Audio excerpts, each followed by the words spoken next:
Madame, Monsieur, bonsoir et bienvenue à votre émission Appalaches en quelques mots. Le conseil municipal d'East Broughton compte maintenant sur la présence d'un nouveau conseiller municipal. En effet, suite à l'élection partielle le dimanche le 4 novembre dernier, M. Alain Laflamme a rejoint les rangs de ce conseil municipal. Ce dernier a été élu avec 83 voix de majorité.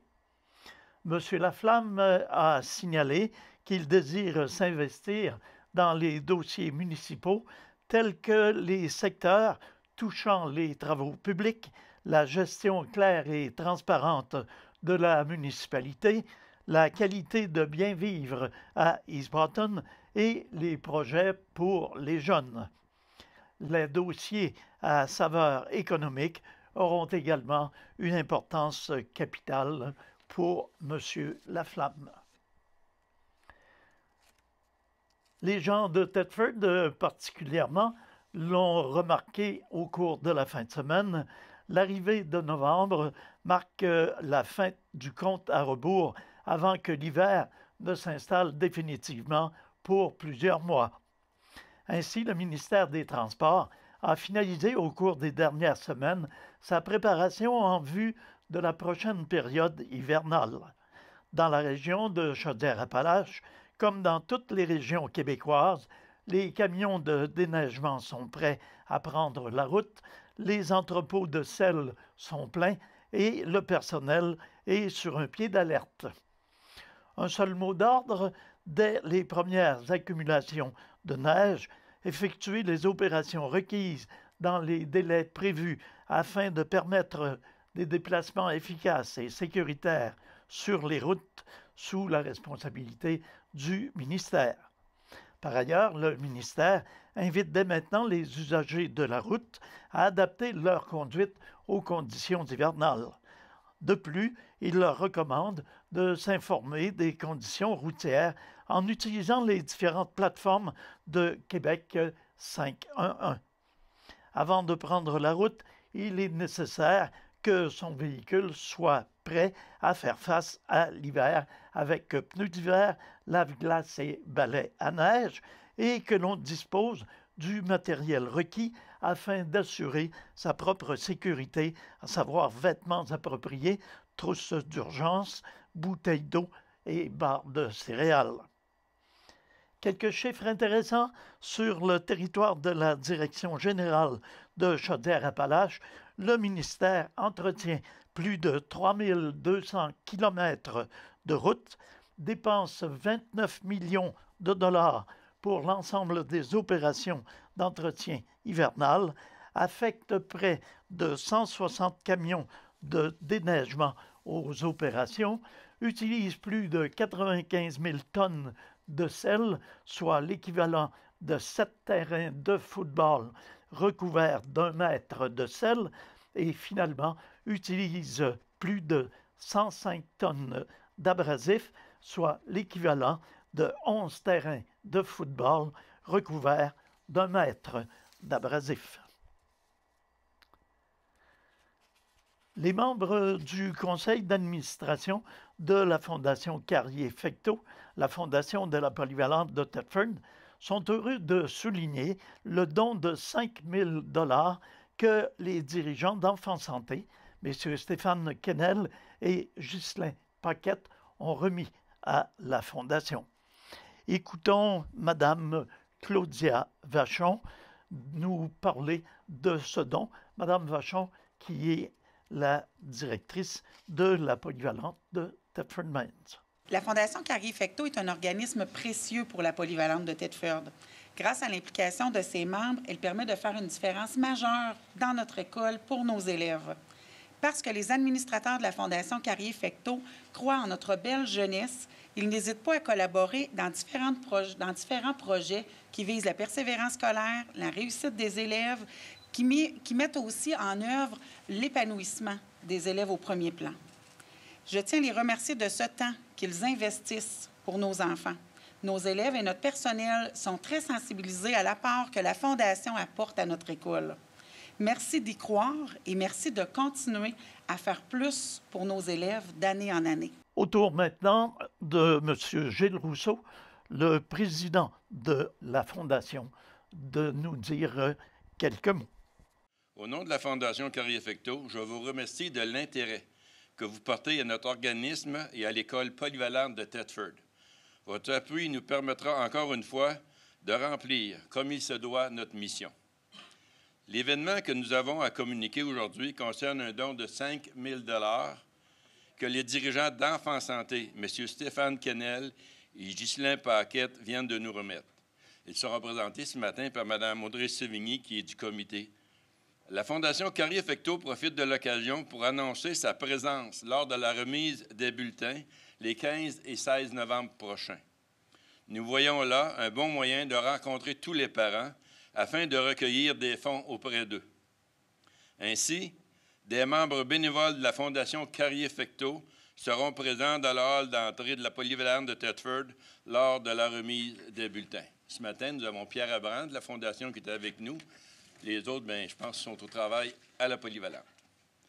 Rappelons que la Fondation a été mise sur pied en 2000 et qu'elle a commencé à subventionner les projets dès 2002. Cet organisme sans but lucratif a pour objectif de recueillir des fonds afin d'améliorer la qualité de vie des élèves de la polyvalente de Thetford, d'aider les élèves dans le besoin, de remettre des bourses d'études et de soutenir les jeunes monétairement dans leur participation à des activités culturelles, sociales et sportives. Même si notre dernière collecte de fonds remonte à 2008, souligne le président de la FCS, cela ne nous a pas empêchés d'investir pas moins de 600 000 $ au cours de toutes ces années pour le bien-être des élèves. En 2017-2018, plus de 67 000 $ ont été consacrés aux élèves de la polyvalente de Thetford. Les membres du conseil d'administration sont des personnes bénévoles dévouées au bien des jeunes et à l'amélioration de leur qualité de vie, ici à la polyvalente de Thetford Mines. L'implication d'Enfants Santé n'est pas nouvelle. Elle s'est développée au cours des années avec une part de plus en plus importante. Nous sommes heureux de le faire encore cette année et de soutenir la Fondation Carrier-Fecteau qui rejoint nos objectifs de mentionner Mme Audrey Sévigny, membre du comité Enfants Santé. Mentionnons que la Fondation Carrier-Fecteau profite de l'occasion pour annoncer sa présence à la remise des bulletins des 15 et 16 novembre prochains. Pour une 5e année consécutive, l'organisme Grand Frère, Grande Sœur des Appalaches agira à titre de maître d'œuvre de l'opération Nez Rouge. Alors, écoutons tour à tour la présidente de l'organisme Grand Frère, Grande Sœur et ensuite la présidente d'honneur de l'événement Opération Nez Rouge dans notre région, Mme Véronique Jacques. C'est avec honneur et enthousiasme que l'équipe des Grands Frères Grandes Sœurs a accepté de jouer le rôle de maître d'œuvre pour l'Opération Nez Rouge, et ce pour une 5e année consécutive. En tant que maître d'œuvre, notre rôle est de planifier, d'organiser, d'orchestrer et de s'assurer du bon déroulement de l'opération. De ce fait, les dons recueillis dans le cadre de l'Opération Nez Rouge seront remis à l'organisme Grand Frère Grande Sœur qui œuvre auprès des jeunes âgés de 6 à 16 ans de la MRC des Appalaches, afin d'offrir un modèle significatif à ceux vivant des difficultés personnelles. Soyez assurés que les sommes recueillies seront remises à la jeunesse par l'entremise de nos différents programmes. Ça nous fait plaisir de s'associer avec Opération Nez Rouge cette année et moi, en plus, j'ai l'honneur d'être la présidente d'honneur de la campagne 2018 pour Thetford Mines. Comme vous le savez déjà, vous avez été invité ici ce midi pour lancer cette belle campagne dans la MRC. Ça fait déjà 35 ans que Opération Nez Rouge existe au Canada. Avec plus de 50 000 bénévoles, ils ont raccompagné jusqu'à 70 000 personnes, environ 70 000 personnes. Évidemment, le fait qu'Opération Nez Rouge raccompagne ces gens d'année en année contribue à accroître la sécurité sur nos routes. Cette année, Opération Nez Rouge offrira ses services dans la MRC des Appalaches du 30 novembre, la fin de semaine du 30 novembre, du 7 et du 14 décembre, ainsi qu'à partir de jeudi le 20 décembre, inclusivement avec le 22, 20, 21, 22, la dernière fin de semaine avant Noël, jeudi, vendredi, samedi. Donc, 4 week-ends en ligne de 20h à 3h30 tous les soirs. Évidemment, c'est pour toutes les sortes de facultés affaiblies. Facultés affaiblies aussi par la fatigue, par toute autre substance, incluant l'alcool. C'est important de contacter cet organisme-là. Nous, en tant que concessionnaire, on vend des automobiles, on a à cœur la sécurité routière pour les gens. Donc, vous pouvez téléphoner directement au 333-6613 ou au 1876 Desjardins. C'est là que vous allez pouvoir contacter les gens de Nez Rouge. Ou vous pouvez aussi faire l'application mobile. Il y a une application mobile pour connaître la centrale la plus près de chez vous qui est disponible. Sylvain Clich, aussi propriétaire de la concession, ainsi que nous, toute l'équipe de Clich Auto Ford, est très fière de s'associer pour une deuxième année consécutive à l'opération. On prête 2 véhicules pour toute la campagne de Nez Rouge, incluant les pleins d'essence pour accompagner les gens. Le 30 novembre, on va appeler ça la soirée Clich Auto Ford. On a fait des équipes avec les employés ici, toute notre équipe. On va être sur place. C'est nous, Clich Auto Ford, qui allons raccompagner les gens le 30 novembre au soir et dans la nuit.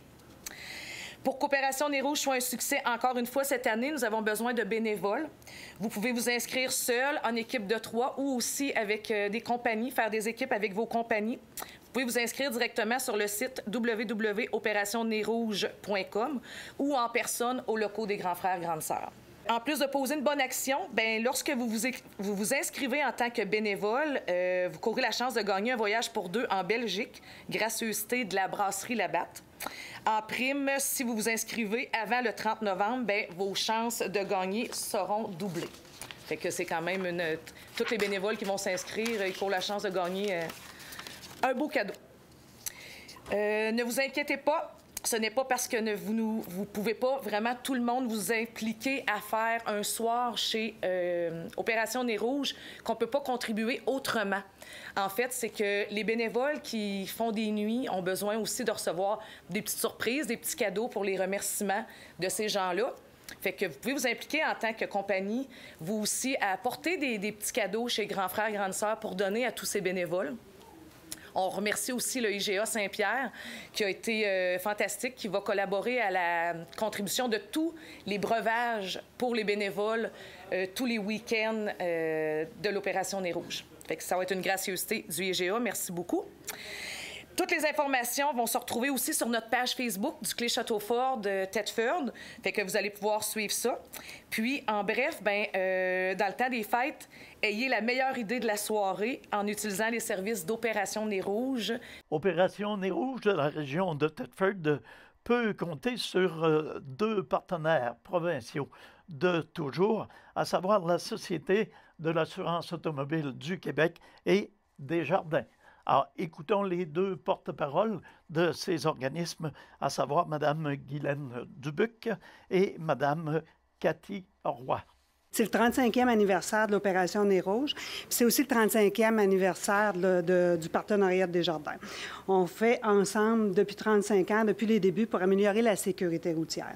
C'est d'ailleurs pour souligner l'importance qu'on accorde à un retour chez soi en toute sécurité qu'en plus de notre appui au secrétariat national, nous ferons cette année un don de 50 000 aux centrales locales de l'Opération Nez Rouge, reparti selon le nombre de raccompagnements effectués.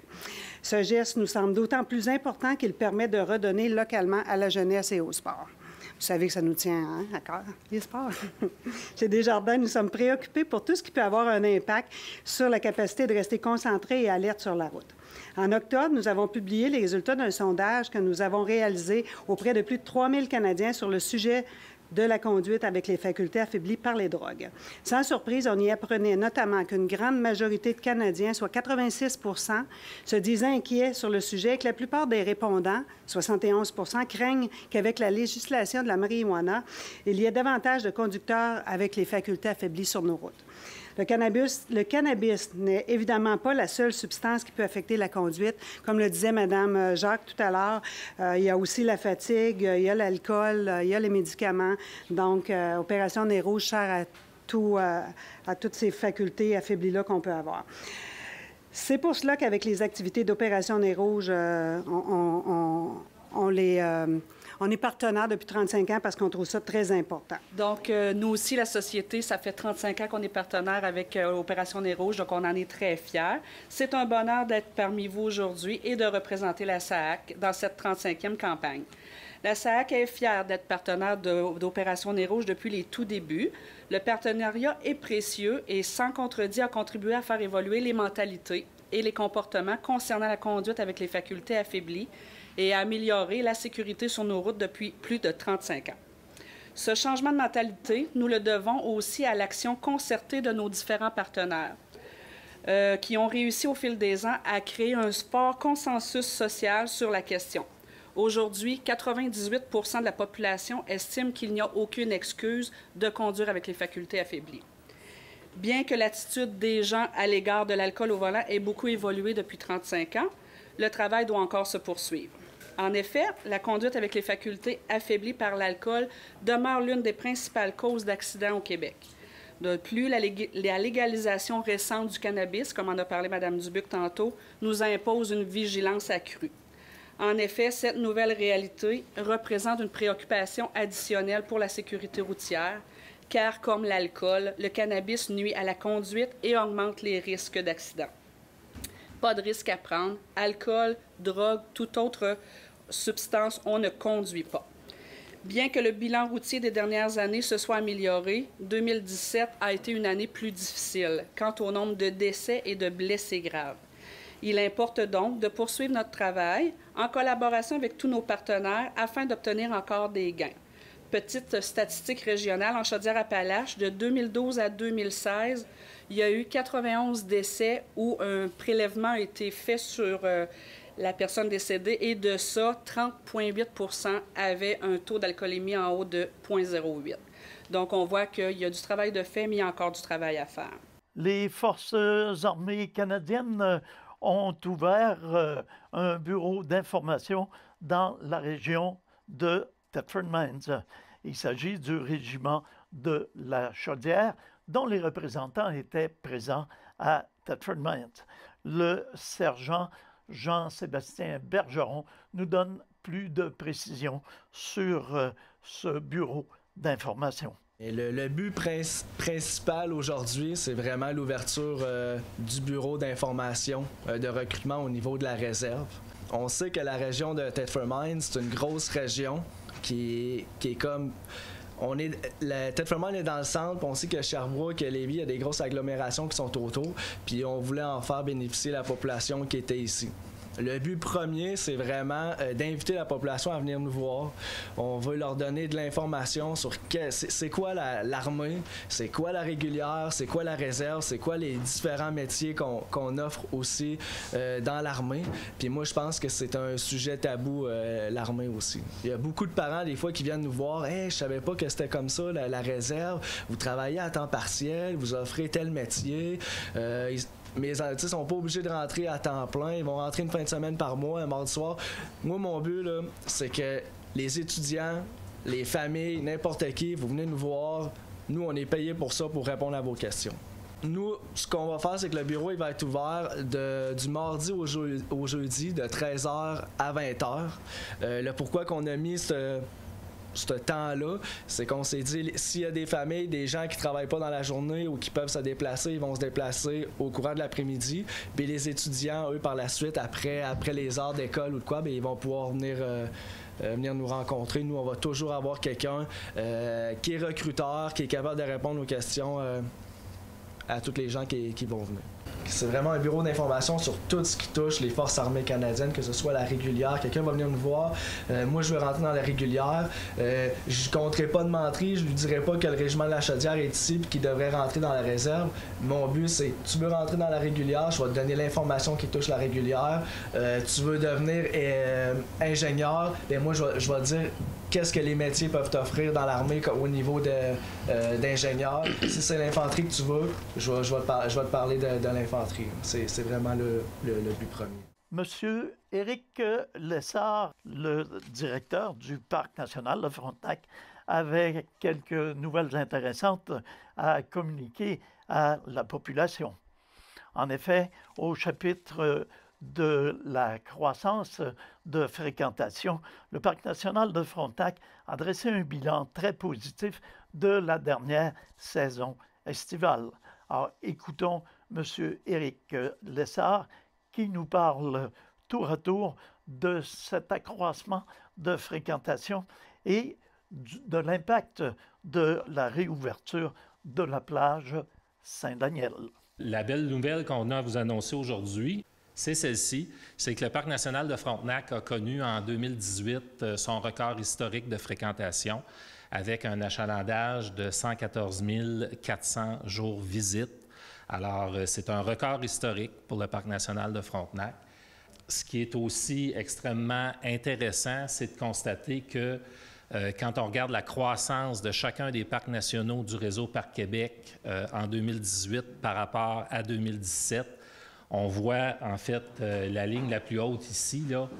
Donc ça, c'est nous, Frontenac. On a eu une augmentation, ce 114 000 jours visites-là, ça représente une augmentation de 23 % par rapport à l'an passé. C'est la plus importante croissance de fréquentation. L'impact net de la réouverture de la plage au secteur Saint-Daniel sur le 114 000 jours visites, là, cette croissance-là de 23 % en fait, on estime qu'il y a à peu près 14 à 15 % du 23 % qui est attribuable à la réouverture de la plage Saint-Daniel. Terminons notre bulletin d'information avec quelques informations sportives. Alors que, en fin de semaine, se tenait le gala de la Ligue de baseball majeure du Québec, alors que les honneurs de la saison et des séries éliminatoires ont été décernés. Alors, au chapitre des honneurs, mentionnons que les Blue Sox de Thetford ont remporté le championnat des séries et ont reçu la Coupe Yvon Gervais. Les Blue Sox ont été également nommés organisation de l'année. L'entraîneur de l'année, M. Dominique Bolduc des Blue Sox de Thetford, le lanceur de l'année et lanceur plus utile en série, M. Michel Simard, également le joueur de l'année chez les 40 ans et plus, M. Stéphane Pouliot des Blue Sox de Thetford. Enfin, mentionnons que Pierre Nadeau du Courrier Frontenac a été désigné comme le journaliste de l'année. Au chapitre du repêchage, Thetford a repêché 3 lanceurs droitiers, à savoir Maxime Dumas des Voyageurs de Saguenay, Xavier Bilodeau des Diamants de Québec, Lucas Séraphine des Diamants de Québec, un receveur, à savoir Samy Martel des Alouettes de Charlesbourg et Francis Tremblay, un voltigeur de centre des Diamants de Québec. Au football collégial, en quart de finale, les Filons ont baissé pavillon 28 à 20 devant les Lynx du collège Édouard Montpetit pour une première participation aux séries éliminatoires en division 2 de la Ligue collégiale. Et finalement, mentionnons que l'Assurantia ne disputait qu'un seul match en fin de semaine dernière, alors que défaisait Saint-Georges par le pointage de 4 à 2. À noter Matthew Medley avec 2 buts, dont son 100e dans la Ligue nord-américaine de hockey. Alexandre Tremblay et Marc-Olivier Mimard marquaient les 2 autres buts de l'Assurantia. Enfin, signalons que les choses à surveiller au cours de la fin de semaine, la visite du marquis de Jonquière contre l'Assurantia jeudi soir à compter de 20h. Au cours de la fin de semaine, le rendez-vous hockey senior RDV dans 5 arénas de la région, 52 équipes, 750 joueurs et une centaine de parties. Et finalement, à la salle du Sceau, les 2 frères, samedi soir, 20h. Alors voilà, c'est ce qui met un terme à nos informations pour ce soir. Je vous invite à être des nôtres la semaine prochaine pour un bulletin semblable. Entre-temps, demeurez à l'écoute. Notre programmation se poursuit. À tous et à toutes, une bonne semaine.